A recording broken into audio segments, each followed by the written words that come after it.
kegiatannya? Kebetulan lagi sibuk skripsi ya, Sibuk Mbak. skripsi? Iya, dan juga kebetulan tema skripsinya di pesisir, jadi memang harus bolak-balik pesisir nih. Oh gitu. Ininya kuliah di mana memang Mas Rias? Sekarang di IPB, IPB? di Departemen SKPM, Fakultas Ekologi Manusia. Wow.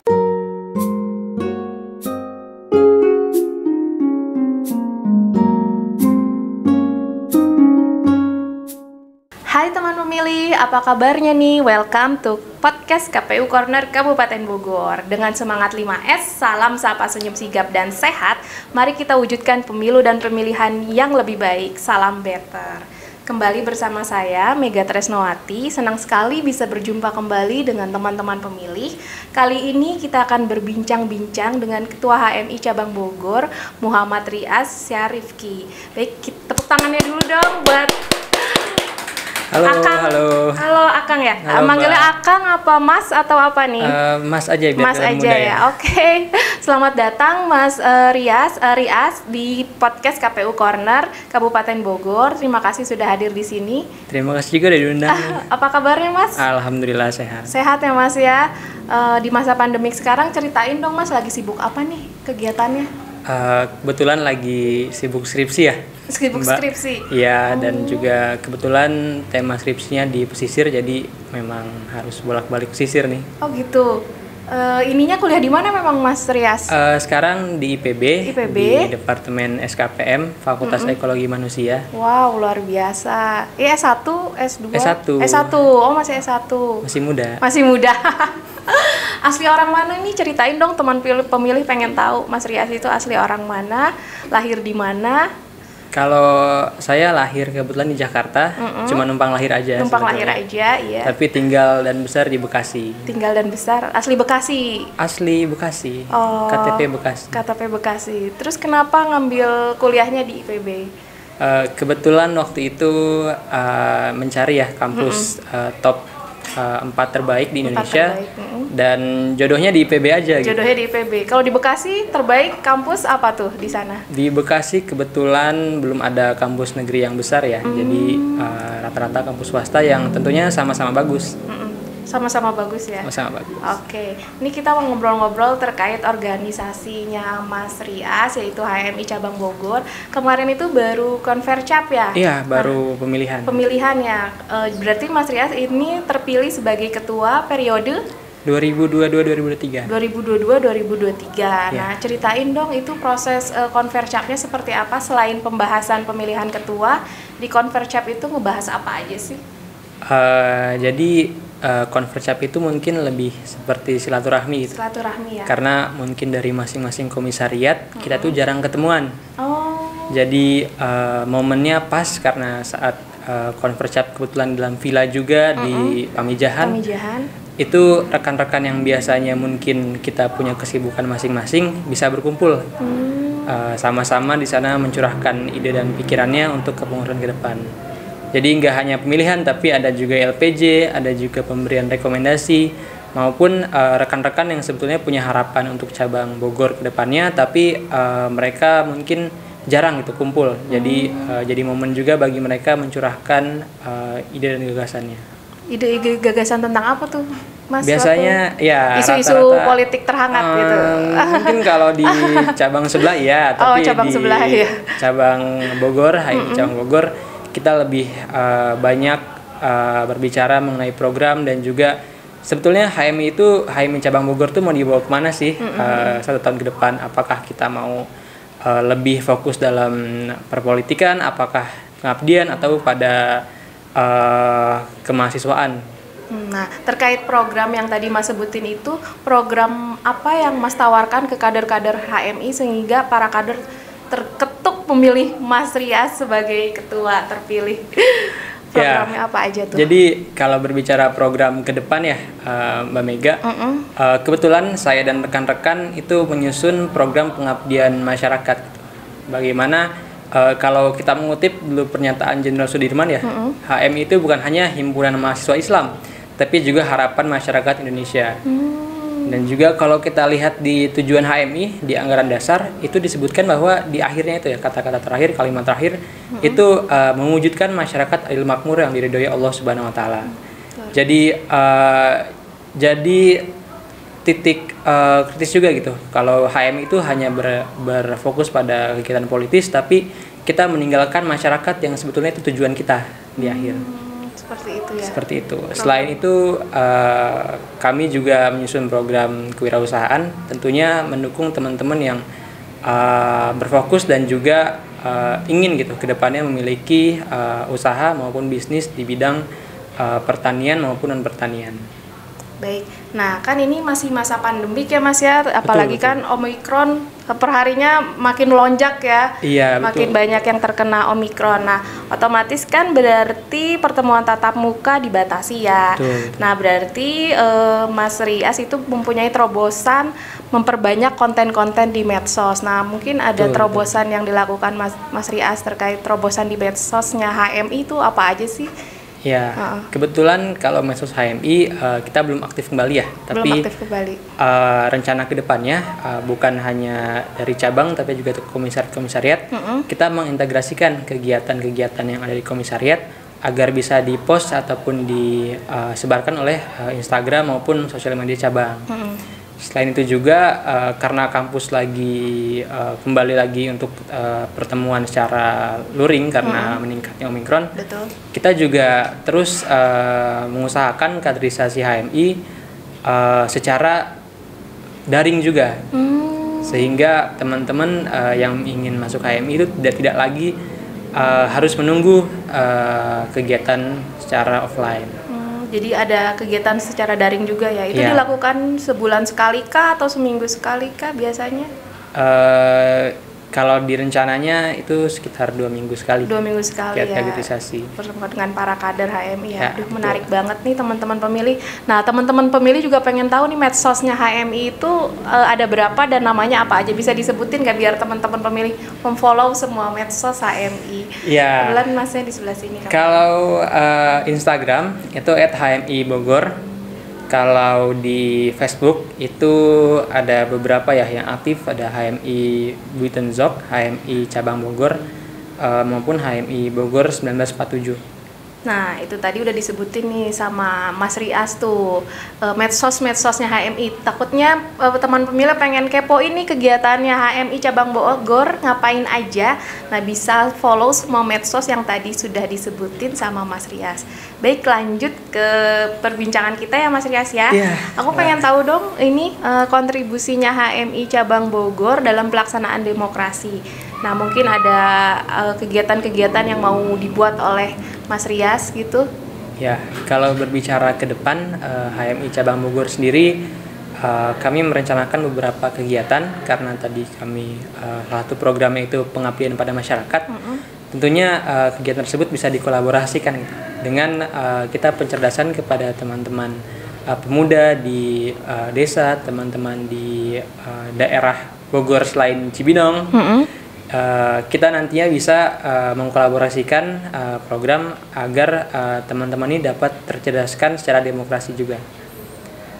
Mungkin nantinya di kepengurusan berikutnya yang 2023-2024 di mana ada masa pemilu, mungkin akan lebih difokuskan pada kepengurusan berikutnya. Lebih ke pendidikan politik kali ya untuk betul. Masyarakat ya. Nah, aku baca profilnya Mas Rias nih, ada karya tulis. Waduh, berarti suka nulis juga? Kebetulan itu sekaligus tugas juga. Oh, sekaligus tugas juga terkait dampak pemekaran daerah terhadap tingkat kesejahteraan masyarakat. Kasus pemekaran Kabupaten Bekasi. Ini menarik nih tulisannya, ceritain sedikit dong Mas. Maksudnya dampak pemekaran daerah terhadap tingkat kesejahteraan masyarakat gimana tuh? Ya, jadi pada tahun 1997 Kabupaten Bekasi, dalam hal ini Kota Madya Bekasi mekar menjadi Kota Bekasi. Pada saat itu saya belum lahir tentunya, tapi kenapa menjadi menarik karena itu daerah tempat tinggal saya, sekaligus juga waktu itu sedang meneliti tugas mengenai otonomi daerah. Jadi Kalau berbicara otonomi daerah, mungkin kalau kita melihat di Kabupaten Bogor yang kedepannya akan memekarkan diri jadi Kabupaten Bogor Barat ya. Betul. Itu kita bisa melihat bagaimana sih sebetulnya kita bercermin dari kota dan Kabupaten Bekasi. Gitu. Apakah dengan adanya pemekaran tersebut masyarakat itu semakin sejahtera? Apakah tidak? Kalau dalam penelitian dan juga tulisan yang saya buat waktu itu, saya bisa menyimpulkan bahwa dalam hal ini kasus Kota Bekasi ya, untuk Kota Bekasinya sendiri itu semakin meningkat pendapatan dari masyarakatnya dan untuk kabupaten pun sama.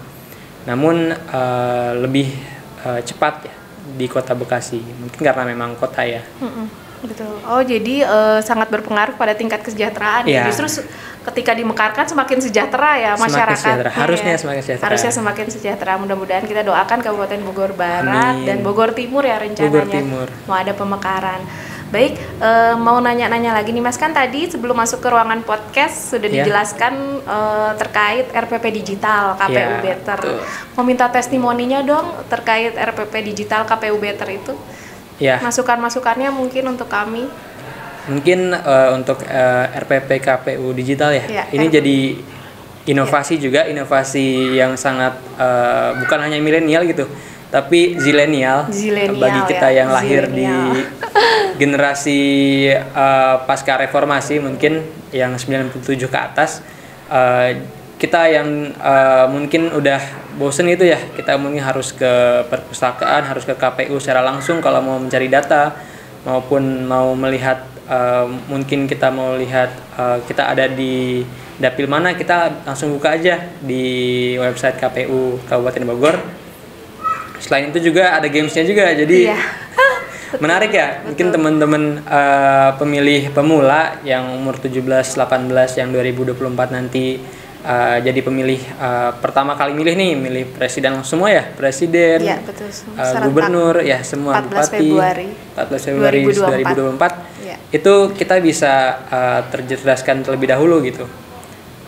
Tentunya mungkin kalau saran masukan ya, mungkin bisa nih ada aplikasi di iOS, kebetulan teman-teman yang pakai iPhone ya belum bisa mengakses, jadi masih mengakses di versi web.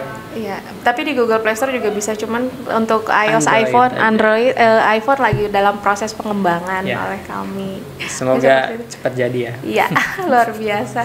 Terima kasih banyak nih Mas Tiasa Syarifki atas testimoninya terkait RPP Better. Nah, mungkin teman-teman pemilih juga pengen tahu nih terkait tadi kan visi misi HMI, organisasi Mas sendiri itu seperti apa? Organisasinya, visi misinya. Kalau berbicara HMI secara umum, tujuan HMI itu kan terbinanya insan akademis, pencipta, pengabdi yang bernafaskan Islam dan bertanggung jawab atas terwujudnya masyarakat adil makmur yang diridhoi Allah Subhanahu wa taala. Kalau di visi misi kepengurusan HMI cabang Bogor sendiri, kita benar-benar ingin berfokus dalam 3 bidang. Pertama, bidang kaderisasi, terutama kita melihat saat ini kita dalam perkuliahan secara online ya, tidak tatap muka. Setelah itu kewirausahaan, dimanapun juga kita berusaha menciptakan kader-kader mandiri. Jadi mungkin kalau rekan-rekan punya bisnis, mau mulai bisnis nih, bisa teman-teman kita sama-sama di HMI cabang Bogor gitu, terutama teman-teman di Kabupaten Bogor. Yang terakhir tadi di bidang pengabdian masyarakat, gimana pun juga kalau kita berbicara tadi ya, HMI sebagai harapan masyarakat Indonesia, sangat disayangkan gitu kalau kita hanya berbicara dalam tingkat politis tapi tidak langsung terjun ke masyarakat. Jadi 3 fokus utama visi dari HMI cabang Bogor 1 tahun ke depan tuh itu, Mbak Mega. Oh, oke, luar biasa. Aku ini tertarik sama yang apa tuh, wirausaha itu ya? Iya. Nah, itu maksudnya membantu kader-kader yang wirausaha seperti apa sih? Jelasin Mas, maksudnya konsepnya seperti apa yang wirausaha itu? Konsep besarnya kita akan mulai melaksanakan program inkubator bisnis. Jadi rekan-rekan yang memang berminat di awal itu ingin memulai usaha, memulai menjadi bisnismen, teman-teman bisa nantinya dimentorkan oleh senior-senior HMI, tentunya bekerja sama juga dengan senior-senior di KHMI ya, di Korp Alumni HMI, dan juga teman-teman kader HMI yang memang sudah sukses gitu di bidang bisnis. Ada beberapa kita ambil contoh. Tadi rekan saya yang ikut dengan saya pun itu salah satunya sukses di bidang bisnis. Bisnis setelah apa itu? Masuk HMI. Oh, karena proses mentor itu ya? Iya, betul. Selain di proses mentor itu diberikan juga suntikan dana kah atau apa gitu? Kita tentunya akan sama-sama mencari sponsor dan juga mungkin dalam mentor pun bisa membantu gitu. Oh, mentor pun bisa membantu ya? Ke depannya. Usahanya apa aja sih kader-kader HM ini? Pengen tahu teman pemilih usaha-usahanya ya, yang udah berjalan gitu. Yang sudah berjalan, kita punya salah satu kader yang membanggakan ya, itu CEO-nya clambertnest.id. Usaha dia berfokus pada bidang sarang burung walet. Mungkin nanti langsung harus ada sesi sendiri ya untuk beliau nih. Untuk nanya-nanya ya. Dengan valuasi perusahaan hampir 10 miliar kalau tidak salah ya. Dalam waktu 2 tahun. 2 tahun. Jadi startup, benar-benar startup lah. Benar-benar startup, sarang burung walet. Sarang burung walet. Itu lokasinya di mana, Mas? Di Kabupaten Lokasinya Bogor. Di Kabupaten Bogor tentunya. Di daerah Bogor Barat. Untuk kantornya ada di TDP di dekat Dramaga. Oh, Dramaga. Luar biasa sekali teman pemilih, kita tepuk tangan. Mau tanya dong Mas, kalau jumlah kader HMI cabang Bogor itu ada berapa sih? Kalau kita berbicara jumlah kader di komisariat maupun di cabang maupun senior-senior yang sudah sedang naik di HMI di Batko di Jabodetabek maupun di nasional, kira-kira kader HMI cabang Bogor itu 500 sampai 600 kader. 500 sampai 600 kader ya, luar biasa sekali. Dan itu melakukan pertemuan daring itu 2 minggu sekali ya tadi dikatakan ya. Ya. Atau mungkin teman-teman yang sudah dekat biasanya lebih bisa tiap hari mungkin ya. Kayak nongkrong-nongkrong dengan teman. Nongkrong. Nah, kalau misalnya teman-teman pemilih pengen gabung nih ke HMI cabang Bogor tuh kayak gimana sih prosesnya? Pendaftarannya seperti apa gitu? Mungkin teman-teman bisa kepoin lu nih. Kan tak kenal sama kata sayang. Ya. Kalau udah sayang kan lebih enak. Iya. Tentunya teman-teman bisa lihat tadi di media sosial HMI, di mana terutama di Instagram ya HMI Bogor, karena yang paling sering update di sana ada info-info. Jadi kalau masuk HMI itu kita harus LK 1 dulu atau latihan kader ya. Kalau di cabang Bogor kita insya Allah nggak lama LK-nya ya, cukup 3 hari saja gitu. Mungkin kalau di cabang lain ada bervariasi, ada yang 1 minggu, ada yang 5 hari, tapi untuk di HMI cabang Bogor kita 3 hari. Kalau latihan kader itu berarti mendatangkan narasumber gitu. Ya. Narasumbernya mentor-mentor senior, HMI senior gitu. Salah satunya Teh Umi. Oh, Teh Umi. Ketua KPUD Bogor sering kami undang untuk acara latihan kader. Latihan kadernya 3 hari aja ya Mas ya. Kalau untuk cabang Bogor. Cabang Bogor 3 hari. Sangat luar biasa sekali. Nah, ya aku lihat di profilnya Masnya peserta LK1 terbaik. Wah, luar biasa ini. Maksudnya ini peserta terbaik karena aktif dalam ada post-test, pre-test seperti itu dengan nilai terbaik, atau dinilainya karena keaktifankah ketika latihan kader, atau nilai ini ada ujiannya nggak sih LK ini tuh kayak gimana sih? Kalau LK sendiri ada post-testnya ya. Oh, ada post-testnya ya. Ada. Tapi kalau peserta terbaik tanya panitia aja yang bingung. Penilaian panitia. Jadi ini 1 orang saja peserta LK terbaik pertama. Yang lainnya mungkin kedua, ketiga ada juga. Yang perempuannya juga. Oh, ada perempuannya juga. Luar biasa loh ini teman pemilih, Mas Rias ini. Baik teman pemilih, demikian obrolan kita dengan Ketua HMI Cabang Bogor Muhammad Rias Syafriki. Jangan lupa subscribe, like, comment, share, dan nyalakan tombol loncengnya, serta follow semua akun media sosial KPU Kabupaten Bogor di bawah ini. Nantikan episode-episode podcast KPU Kabupaten Bogor lainnya di YouTube channel KPU Kabupaten Bogor. Akhir kata, atas nama seluruh tim KPU Corner yang bertugas, kami pamit undur diri. Wassalamualaikum warahmatullahi wabarakatuh. Salam better. Salam better. Oke, terima kasih ya Mas Rias ya. Sama-sama Mbak Mega.